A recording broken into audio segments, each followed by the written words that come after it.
Hi students, this is Asma Mushtaq from the EEVIBES, and in this video lecture I am going to solve a drill 3.9 problem where you are given the electric flux density D like that, and what you have to do, you have to evaluate both sides of the divergence theorem, which states that divergence of dV is actually equal to d dot ds over a closed surface.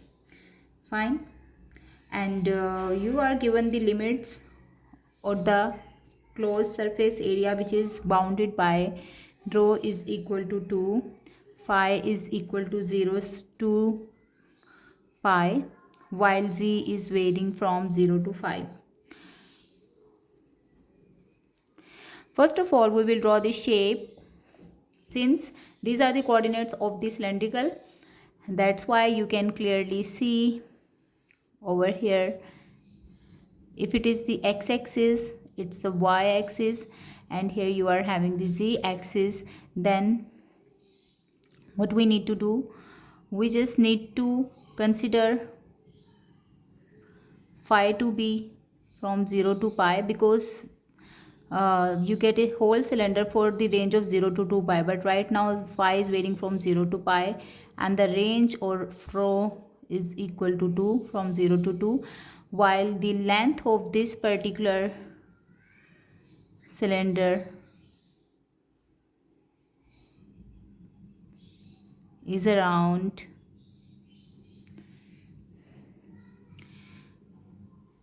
0 to 5, which is basically the height. One thing more, you should remember that it's like a half cylinder. When you cut a cylinder into the half, then obviously you will get, so the shape should be like that, which is basically representing the half cylinder. Note this line, let me just mark it.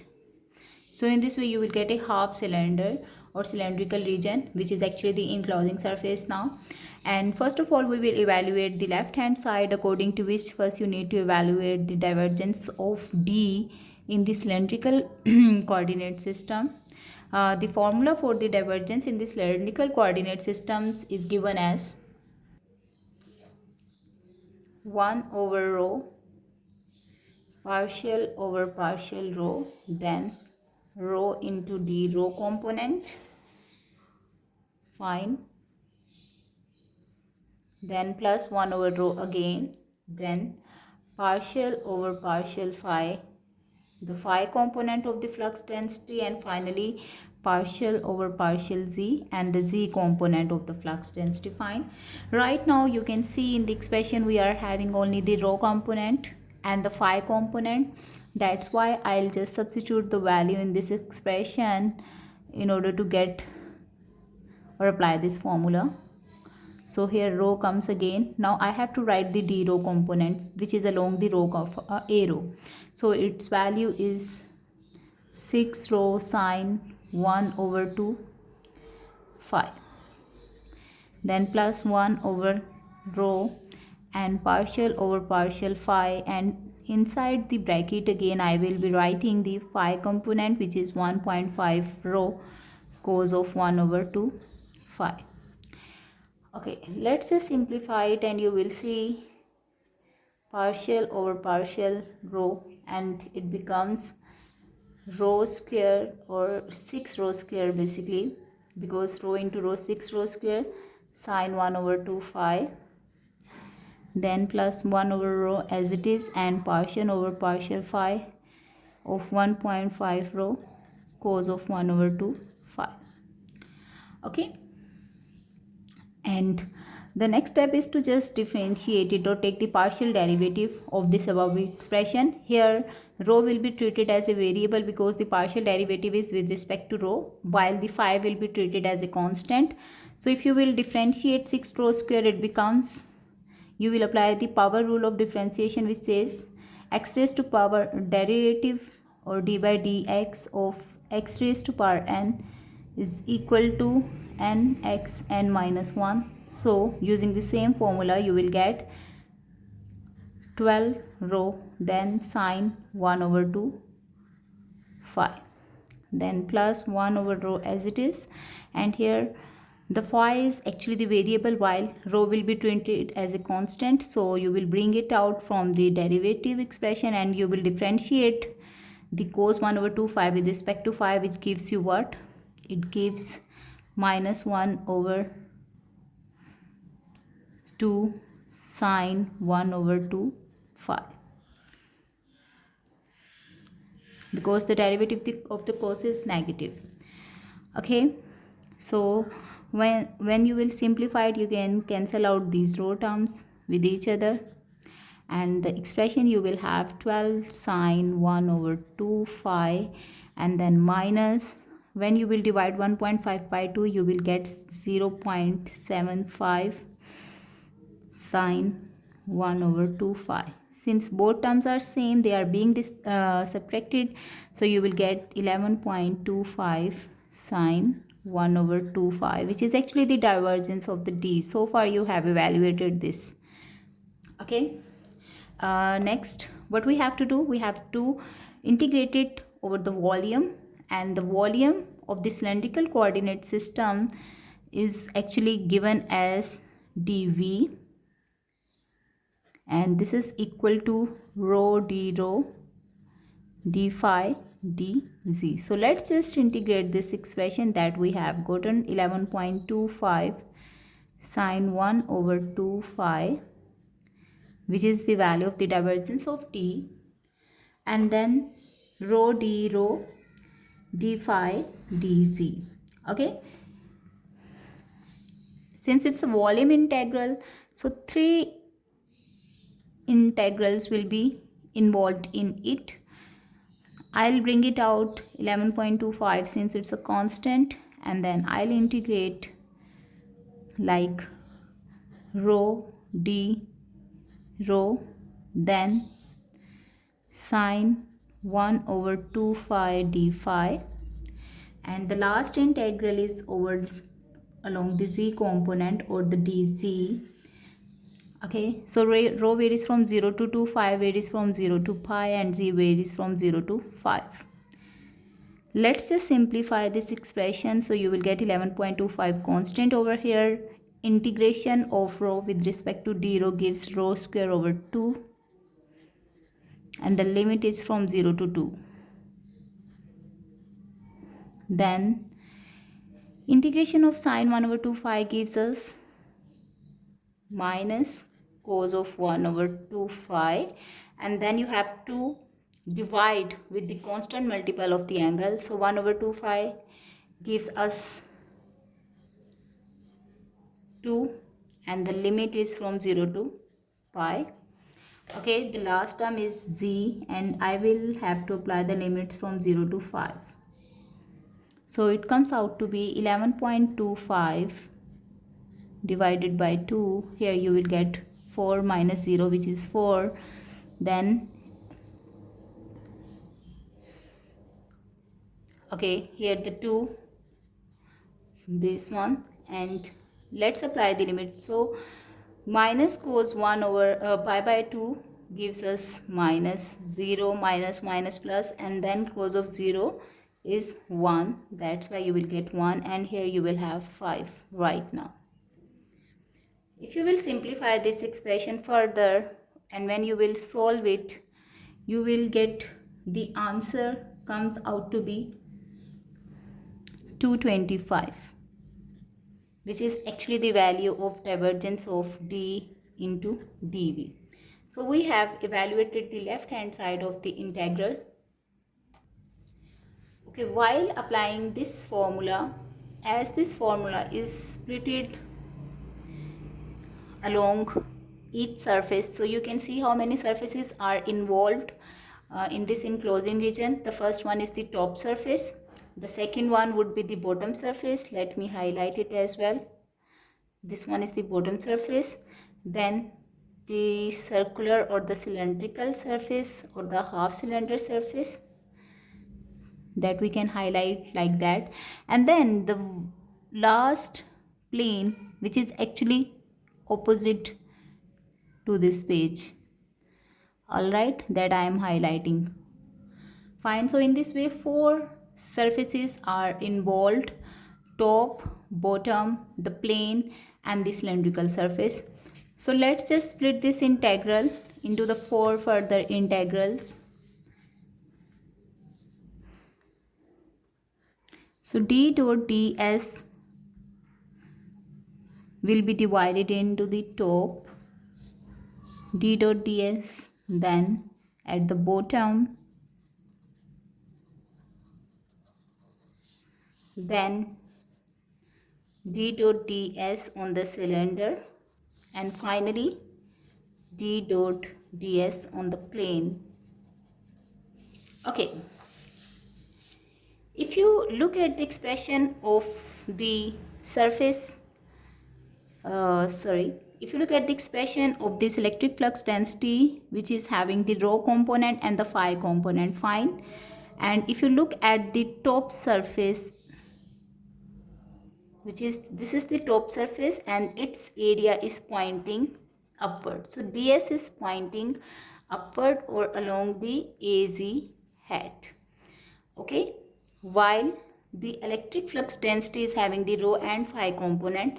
When you will take the dot product of d dot ds, as you know, a rho and az, a phi and az are perpendicular to each other, so that's why their dot product will be 0, and hence there will be no contribution to the electric flux from the top surface, because AZ, which is the direction of the surface area, and A rho plus A phi all are perpendicular to each other and their dot product is 0.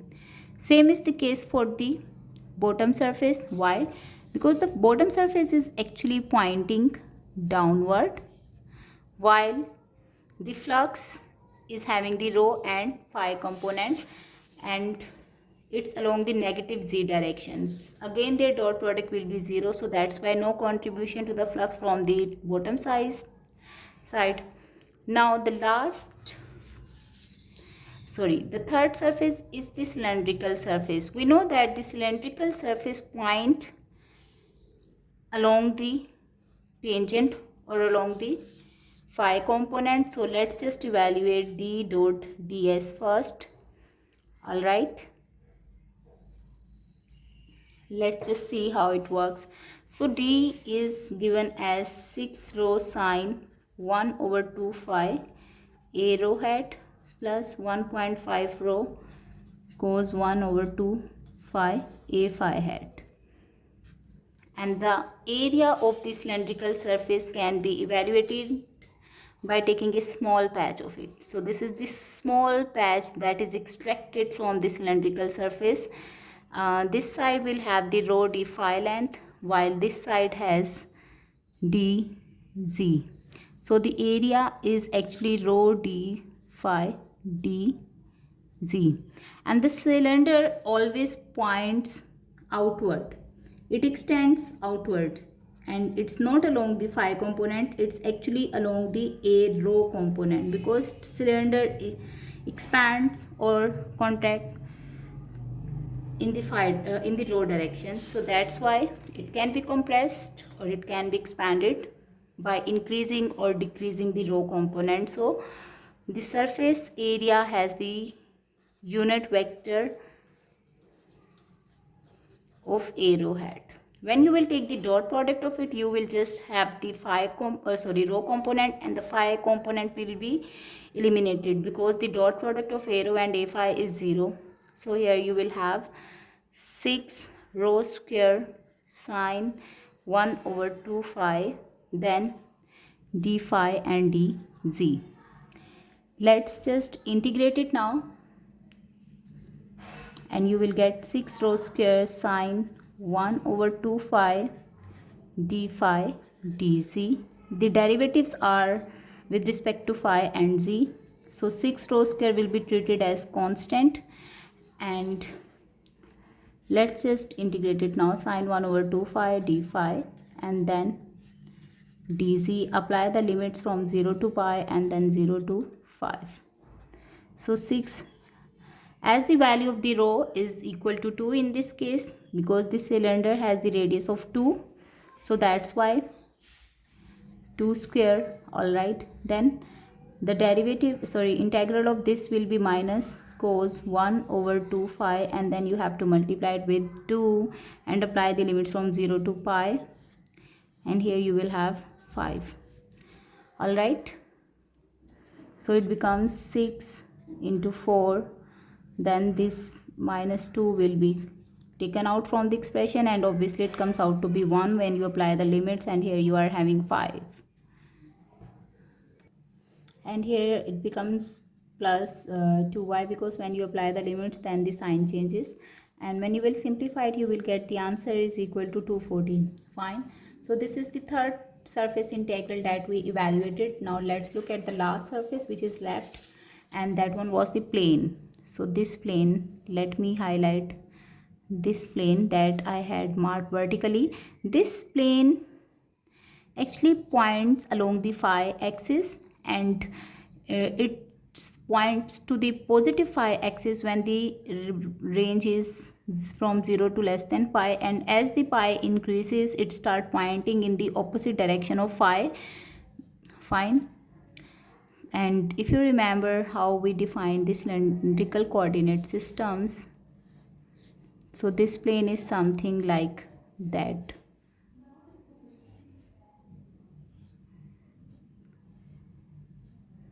Okay, so basically this plane, so this plane direction is always determined along the direction of phi.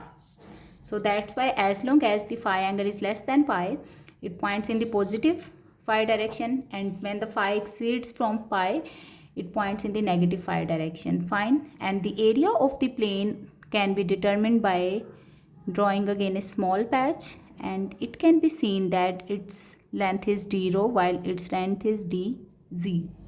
All right, and one thing more, we will consider only the phi component of the ds now. Why? Because its unit vector is phi, and since the ds is having the negative direction, why? Because its magnitude is d rho dz and in the direction of a phi but -1. Fine, when you will take the dot product of d dot ds, so you can see it becomes 1.5 rho cos of 1 over 2 phi, and here you will get d rho dz but negative this time. And let's just integrate it now. Take minus 1.5 common from the expression, and you will be left with this rho d rho. All right, and similarly dz. Also one thing to be noticed here is cos of 1 over 2 pi is actually constant. Phi is constant, and we will evaluate at the phi is equal to pi this time. Okay, so it becomes minus 1.5, and then you will integrate it, you will get the value rho square over 2, while rho varies from 0 to 2, and then you will get the value of c 0 to 5, and then cos of 1 over 2,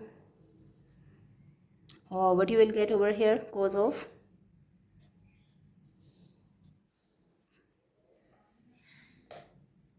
pi. So it becomes minus 1.5 over 2, then you will have 4 over here and 5 over here, while when you will solve it you will get cos of pi by 2 in this expression.